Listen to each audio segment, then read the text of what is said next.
Picture this. A guy named Mark is sitting in a restaurant on a first date, right? He's desperately trying to look suave, but instead, he is just literally sweating and sniveling over this bowl of ridiculously spicy soup.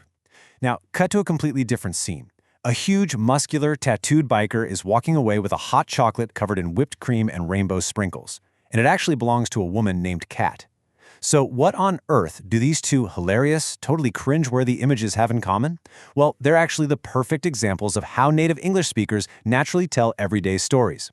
Welcome to this explainer, where we're going to break down the exact mechanics of natural conversational storytelling. We're stepping completely away from the textbook and straight into the real world. Okay, let's dive right into this. We're going to extract a brilliant 4-part playbook from these everyday anecdotes. Here's what we're looking at today. First, setting up your story. Second, the time travel trick. Third, speaking naturally in stories. And finally, landing the perfect ending. Let's get to it. Section 1. Setting up your story and how to ditch that textbook English. So before we even look at our examples today, I really want you to think about your own conversational habits for just a second. How do you start an anecdote? You know, when something funny or totally weird happens to you at a cafe or out on a date, what are the very first words out of your mouth when you're dying to tell your friends about it? If you're relying on traditional textbook English, you might have learned to start a story with once upon a time. But let's be real. Unless you're reading a fairy tale to a kid, that is just not how people talk in everyday life. Instead, natural speakers use the ultimate conversational hook, which is, there was this one time. Starting your sentence with, okay, so there was this one time, immediately grabs the listener's attention. It instantly signals that you're about to drop a casual, relatable, real-life anecdote. The absolute secret ingredient here is the power of the word this. Notice how our storytellers use it constantly. They say, there was this one time, this huge hot chocolate, this ridiculously spicy soup. It's actually a pretty brilliant psychological trick. By using the word this instead of a or the to describe something your listener has never even heard of before, you instantly make those unknown elements feel immediate, new, and super important. You are literally plucking a brand new character or object right out of thin air and placing it right into the room with us. And then, we have to set the background scene. Kat sets up her cafe story by saying, I was just grabbing a quick coffee when this silly mix-up happened. Notice how she uses the past progressive tense there, was grabbing, to establish this casual, totally relaxed background scene. It basically tells us, hey, I was just minding my own business, doing this normal continuous action, when suddenly, boom, a silly mix-up happened. It creates the absolute perfect canvas for a sudden, unexpected action to just drop right into. Which brings us to Section 2, the time travel trick.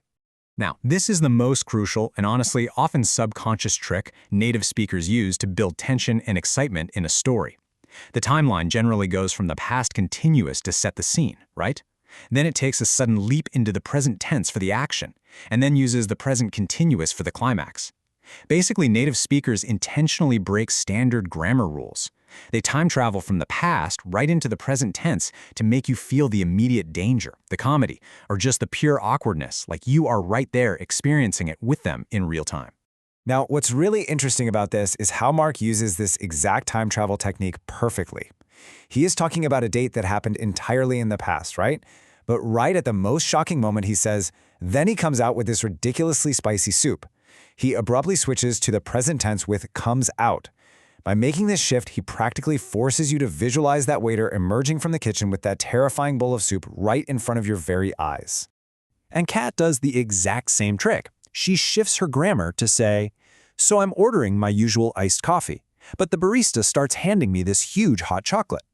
She literally teleports us right into the cafe with her. You can practically see the whipped cream and the sprinkles being handed over the counter. It is just an incredibly effective way to make a simple, everyday story feel vividly engaging. All right, moving on to Section 3, speaking naturally in stories. So how are characters truly brought to life? It's through casual dialogue framing and vivid reactions. Think about it. The formal, grammatically strict way to quote someone is, he said, I want the usual. But the casual, natural way? I was like, I'll have the usual. Replacing the word said with the phrase was like is honestly the street-level secret to making a story feel way friendlier and much less rigid. It just signals to your listener that this is a fun, silly interaction, not some kind of formal deposition. You can also use this framing to share your internal thoughts. Kat shares her exact thought process with us by quoting her own inner monologue. She says, wait, is this mine? Who is Jacob? By injecting this direct, slightly confused dialogue, she brings us directly into her head at that exact moment of the mix-up. It really allows us to share in the total mystery of Jacob's hot chocolate. And this brilliantly illustrates how we can describe other people's reactions without them uttering a single word. Mark says, "The waiter looked at me like, what?" Replacing spoken words with just a facial expression or a general vibe is a masterful way to share someone else's reaction. I mean, you don't always need to say, "The waiter was thoroughly confused by my request." You just say, "He looked at me like, what?" And your listener instantly pictures that exact bewildered face. Which leads us to our final part. Section 4, landing the perfect ending. So how do you successfully wrap up the story with the right vocabulary and a memorable punchline? First, let's look at the phrase "went along with it."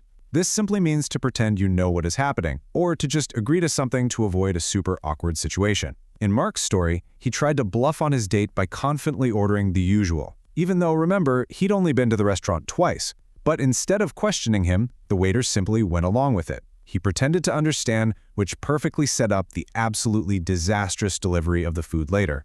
And that leads straight into this hilarious piece of irony: play it cool. This means to act relaxed and confident, as if you are totally in control of the situation. So picture Mark. He's sitting on his date, literally sweating and sniveling from this terribly spicy soup, and he is desperately trying to play it cool so he doesn't look foolish in front of his date. Well, predictably, trying to play it cool while your nose is running uncontrollably led to absolutely no second date. Big surprise there, right? Finally, we have the phrase "turns out."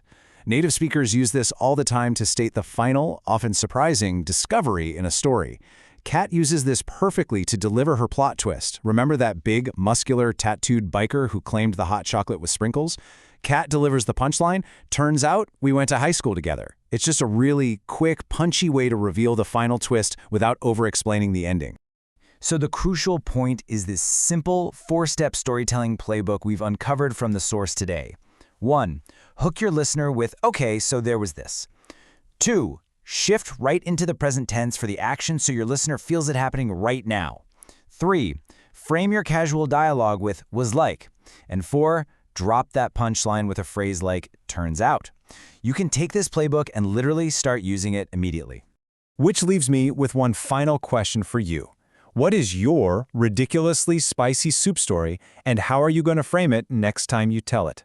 I want you to think about a funny, random, or totally awkward moment from your own life and challenge yourself to use these natural, engaging frameworks in your next English conversation. Break out of the textbook, try out the time travel trick, and just watch how much more captivated your listeners become.